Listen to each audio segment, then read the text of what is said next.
Selain jadi guru, banyak saya. Wijen. Resik-resik, belajarlah seolah-olah Tuhan menangis melihat kita. Nah itu loh, Ya, berarti ini Pak Berti orangnya emang bertanggung jawab ya, Pak. bertanggung jawab dan dapat dipercaya. Yes, betul.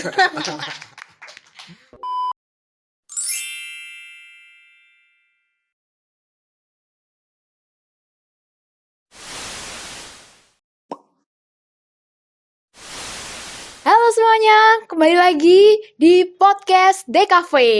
Oke, hari ini saya Jessica Ivana sebagai host di podcast DKV dan kita kedatangan tamu yang spesial banget nih. Nah, siapa sih tamu itu? Langsung aja yuk kita sambut tamunya. Tada!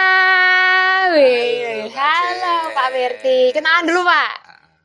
Oke, selamat pagi menjelang siang warga apa ini namanya? Bapaknya apa nih?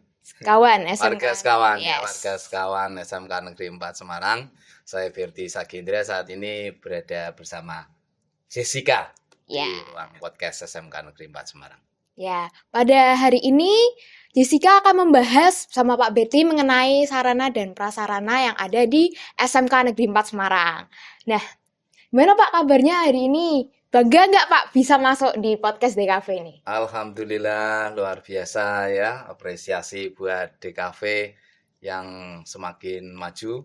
Kita perlu bersyukur punya ruang podcast ini yang bisa dimanfaatkan untuk kebaikan SMK Negeri 4 Semarang. Ya, top pokoknya. Nah Pak Berti, dengar-dengar nih, Pak Berti itu dapat juara 3 ya di ajang Jambore GTK, hebat bener nggak Pak? Wes, hebat banget nih kayaknya Pak Berti. Bocorannya sudah sampai mana-mana. Wah iya.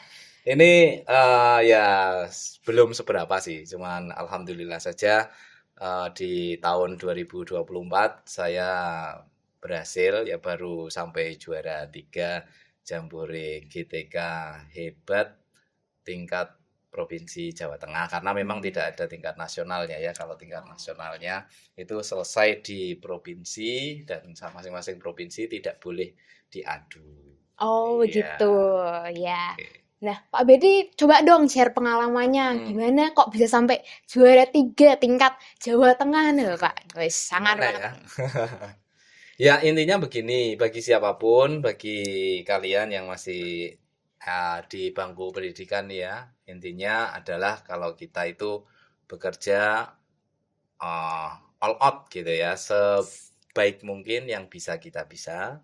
Terus kemudian carilah hal-hal yang unik, yang membedakan kalian dengan orang lain. Tidak perlu bersaing dengan orang lain, tapi bersainglah pada diri sendiri. Hari ini harus lebih baik dari hari kemarin.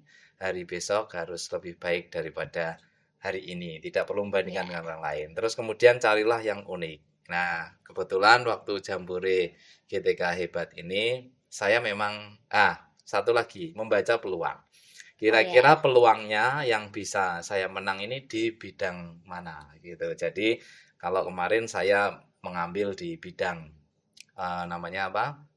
Evaluasi, karena saya yakin pasti yang dievaluasi sedikit daripada di pengembangan pembelajaran. Kalau pengembangan pembelajaran itu mesti banyak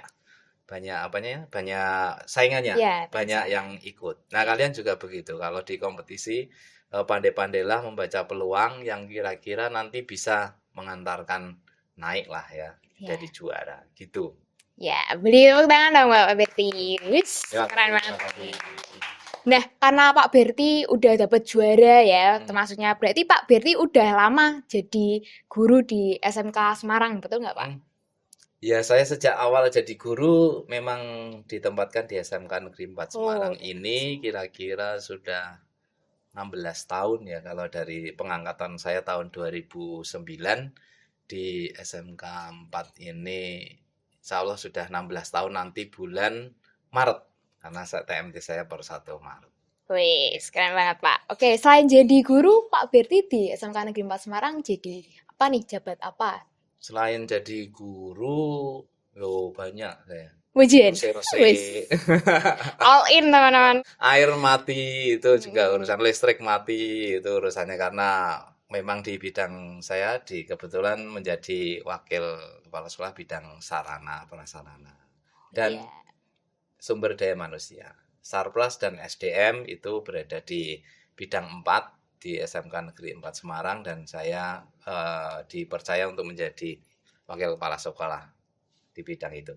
Ya, berarti ini Pak Berti orangnya memang bertanggung jawab ya, Pak. Bertanggung jawab dan dapat dipercaya. Yes, betul. Nah, gimana nih Pak ceritanya kok bisa pertama jadi guru terus dapat jabatan jadi waka itu gimana Pak? Kalau itu mestinya setiap mekanisme organisasi itu punya aturan sendiri ya. Kebetulan mungkin kalau di SMK 4 ini karena saya pertama kali masuk langsung diminta untuk membantu di bidang itu dan kemudian dilihat mungkin dari tim formatur atau kepala sekolah atau senior itu dianggap mampu untuk menangani bidang itu, maka ya sudahlah dipercaya seperti itu. Nah, intinya kalau misalkan Anda bekerja ya seperti itu. Kalau saya prinsipnya jabatan itu nggak penting gitu. Yang penting adalah hasil karya yang kita berikan, yang kita sudah dipercaya, kita kerjakan yang terbaik, nanti insya Allah hasil akan terbaik gitu. Kalau jabatan enggak, Bonus. bonus enggak penting ya gitu. Kalian motonya juga begitu. Bekerjalah atau belajarlah seolah-olah Tuhan menangis melihat kita. Nah, itu loh, itu kunci ya. Dan nanti kalian akan jadi sukses. Oke, mantap banget nih motivasi dari Pak Berti. Iya. Nah, Pak, Jessica kepo nih. Kan tadi udah cerita-cerita tentang ini. Terus tugasnya jadi waka. Sarana dan prasarana itu apa aja, Pak? Tugasnya Waka Sarpras ya berarti mengorganisasikan atau mengkoordinir seluruh hal yang terkait dengan penyediaan, perawatan, pemeliharaan, sarana, prasarana, penyelenggaraan pendidikan. Gitu. Jadi mulai dari ini ya, misalkan kalau prasarana itu adalah tempatnya ya. Misalkan ruang kelas, terus kemudian lapangan upacara, lapangan olahraga, itu sebagai prasarana gedung, gitu, aula. Untuk sarananya, ya kita menyediakan, misalkan di kafe nih, di kafe ada program pembelajaran yang namanya podcast. Oh, berarti butuh mikrofon, butuh seperangkat alat perekam itu kamera dan segala macam, lighting. Nah, itu melalui mekanisme tertentu diusulkan ke sekolah, kemudian nanti yang mengkaji apakah ini perlu diadakan atau tidak, nanti kami bersama tim pengembang dan melihat skala prioritas kemampuan pendanaan sekolah. Gitu ya. Baru dilaksanakan. Oh iya. Nah, untuk sarana dan prasarana ini pernah ada kendala nggak Pak? Atau akhir-akhir ini lagi ada kendala? Ya namanya barang ya mesti ada kendala ya. Jadi untuk sarana prasarana karena apalagi kita ini termasuk sekolah yang tua, jadi berdiri sejak 1952. Iya, 1952, usianya sudah 70 lebih ya. Dan bangunan ini, beberapa bangunan adalah bangunan peninggalan lama yang sama sekali tidak ada konstruksi betonnya, jadi kemudian atap dan segala macam pasti banyak masalah. Nah, terutama yang bagian depan itu yang paling banyak masalah. Itu baru di bagian gedung. Terus kemudian di bagian sarana sendiri, peralatan-peralatan kan pasti banyak memerlukan maintenance gitu ya, banyak memerlukan perbaikan itu juga menjadi masalah. Tapi semua itu sebenarnya jangan dilihat sebagai masalah, tapi dilihatlah sebagai tantangan untuk dijadikan sebagai tantangan untuk dicarikan bagaimana baiknya, gitu. Oke Pak, jadi ya kita harus sabar sama proses gitu ya Pak. Kita harus percaya yang di depan nih bukan suatu hal yang besar yang nggak bisa diselesaikan. Betul. Nah, seperti contohnya tadi mungkin ada beberapa kendala. Kira-kira dalam mengalokasikan anggaran atau dana itu gimana Pak buat sarana dan prasarana sekolah ini? Kalau alokasi anggaran itu kita pertama adalah melihat dana kita kan bersumber dari dana bantuan operasional sekolah atau BOS dari pemerintah pusat Iya. dan bantuan operasional pendidikan dari provinsi. Untuk mengalokasikan dulu ya, semua itu kita harus melihat yang namanya raport pendidikan. Oh, ada Jadi ya ya. ada raport pendidikan. Laporan-laporan gitu, Pak. Enggak, nah setiap sekolah itu memiliki raport pendidikan dari kementerian. Jadi ada 8 item di situ. Nanti yang paling lemah di bidang mana? Apakah di bidang literasi, apakah di bidang sarana, apakah di bidang penyelenggaraan pembelajaran. Nah, itu kita lihat dipadukan dengan rencana kerja tahunan sekolah. Rencana kerja tahunan sekolah setelah dibedah semua, baru kita bisa memetakan nih, misalkan eh, tahun ini kita di rencana kerjanya itu memiliki sebuah studio untuk studio film misalkan. Nah, itu harus terlaksana di tahun 3. Nah, itu berarti kan ada penganggaran di tempat pembuatan studio film. Kalau tidak ya apa yang prioritas di situ? Misalkan prioritasnya di sini adalah perbaikan jaringan atau penyelenggaraan jaringan internet gitu ya, misalkan untuk 80 akses point. Nah, berarti kita alokasikannya ke sana. Jadi prioritas itu terlihat dari yang pertama adalah raport pendidikan sekolah, yang kedua adalah rencana kerja tahunan yang diturunkan dari rencana kerja jangka panjang RPJM. Oh, begitu. Oke, Pak. Nah, untuk tetap mempertahankan prioritas ini, kira-kira sistem perawatan sama pemeliharaan sarana prasarana SMK Negeri 4 Semarang bagaimana, Pak? Kalau pemeliharaan dan perawatan hampir setiap tahun dialokasikan karena itu menjadi hal rutin ya. Jadi kalau perawatan rutin itu pasti dialokasikan. Setiap kompetensi atau setiap program keahlian itu setiap prodi misalkan di kafe itu pasti punya dialokasikan anggaran untuk perawatan atau maintenance dari peralatan-peralatan semua. Jadi otomotif juga begitu, listrik juga begitu. Nah, itu juga diambilkan dari dana itu. Dana yang sudah ada itu. Ya. Dan itu kira-kira ada tim gitu nggak Pak atau gimana? Timnya ada, nah di bawah wakil kepala sekolah ada tim yang namanya maintenance and repair. Jadi ada MR-nya untuk menangani itu semua ya, walaupun pada saat penanganan pasti anggaran yang tersedia tidak cukup gitu ya. Anggaran tersedia itu kendala yang paling besar adalah anggaran yang disediakan dari dana BOS pasti untuk mengcover semua ini tidak cukup, makanya perlu ada prioritas itu, skema prioritas yang perlu disediakan. Kalau yang tidak ya kita menunggu tahun berikutnya. Oke Pak Werti. Nah, untuk sekarang ini kondisi sarana dan prasarana itu apakah ada yang mempengaruhi dari sistem pembelajaran gitu nggak Pak?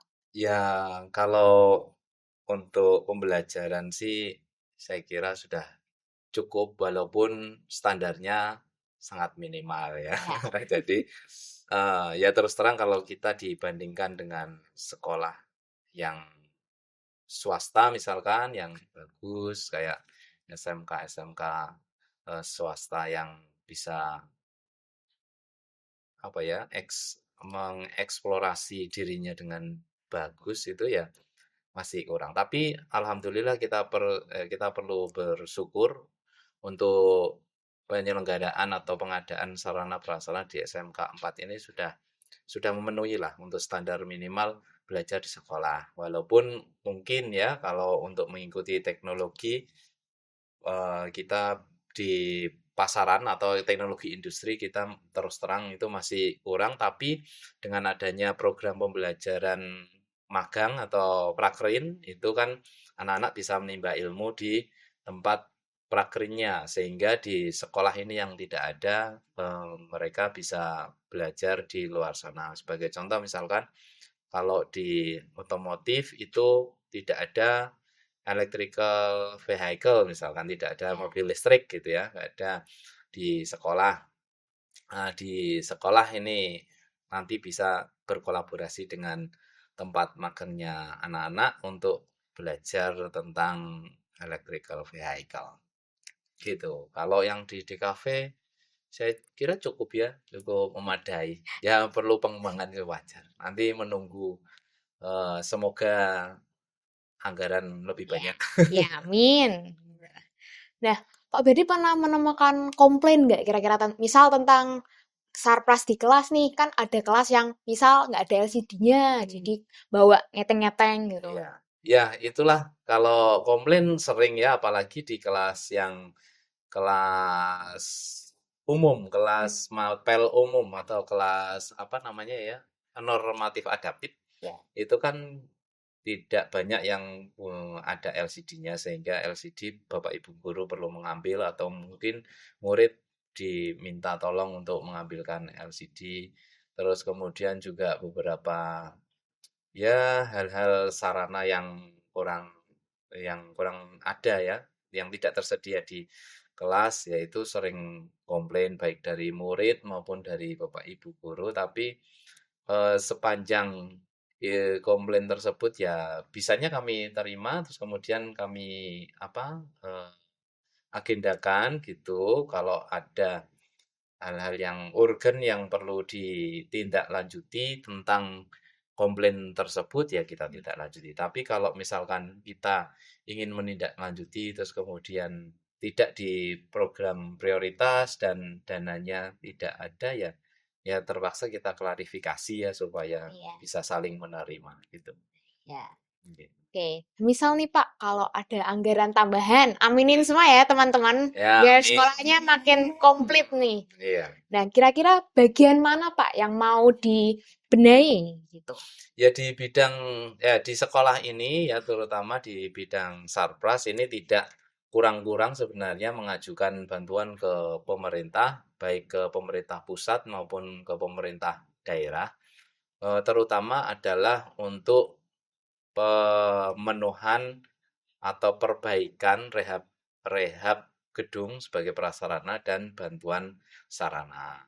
Nah, karena kita mungkin 4 tahun yang lalu ya, tahun 2020 itu baru saja mendapatkan bantuan untuk teknik mesin. Nah, Hmm? teknik pemesinan itu kita dapat bantuan sekitar 3,5 miliar itu bentuk gedung dan peralatan CNC, alat CNC. Maka untuk tahun-tahun berikutnya ini nampaknya untuk biar keadilan sekolah kita diminta untuk yang lain dulu. Nah, Wah, mudah-mudahan setelah programnya selesai ini, 4 tahun sudah selesai, tahun kelima kita bisa mengajukan bantuan lagi. Yang kita prioritaskan adalah fasad. Fasad itu berarti face ya, mukanya dulu.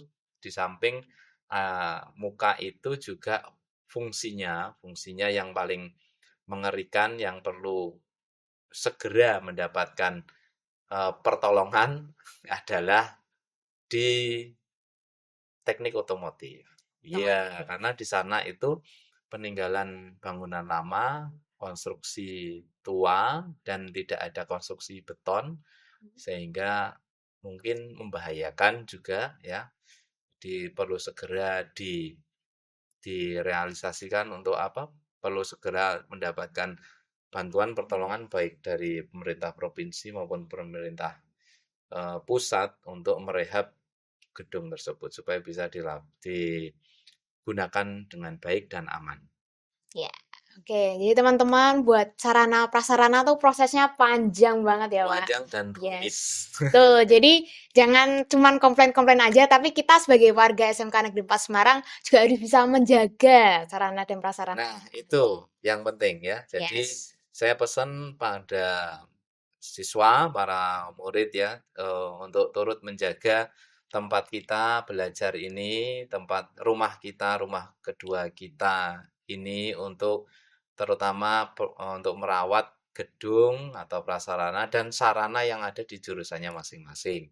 Kalau tidak kita, nanti siapa Apa lagi? lagi? Kita akan bisa menekan biaya kalau kita saling mendukung untuk merawat, karena perawatan itu intinya adalah memperpanjang usia pakai. Jadi alat-alat harus dirawat dengan baik, 5R diterapkan, terus kemudian saya pesan paling urgen adalah tidak perlu ada aksi vandalisme.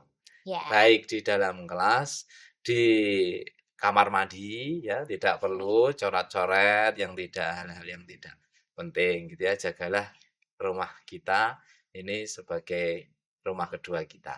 Ya, oke. Terima kasih Gitu. Pak Berti Iya, buat terima waktunya hari kasih ini juga. udah menceritakan tentang sarana dan prasarana di SMK Negeri 4 Semarang. Semoga cerita atau podcast ini bisa menginspirasi teman-teman semuanya dan teman-teman di luar sana. Oke, Pak Berti Amin. punya IG nggak atau TikTok gitu?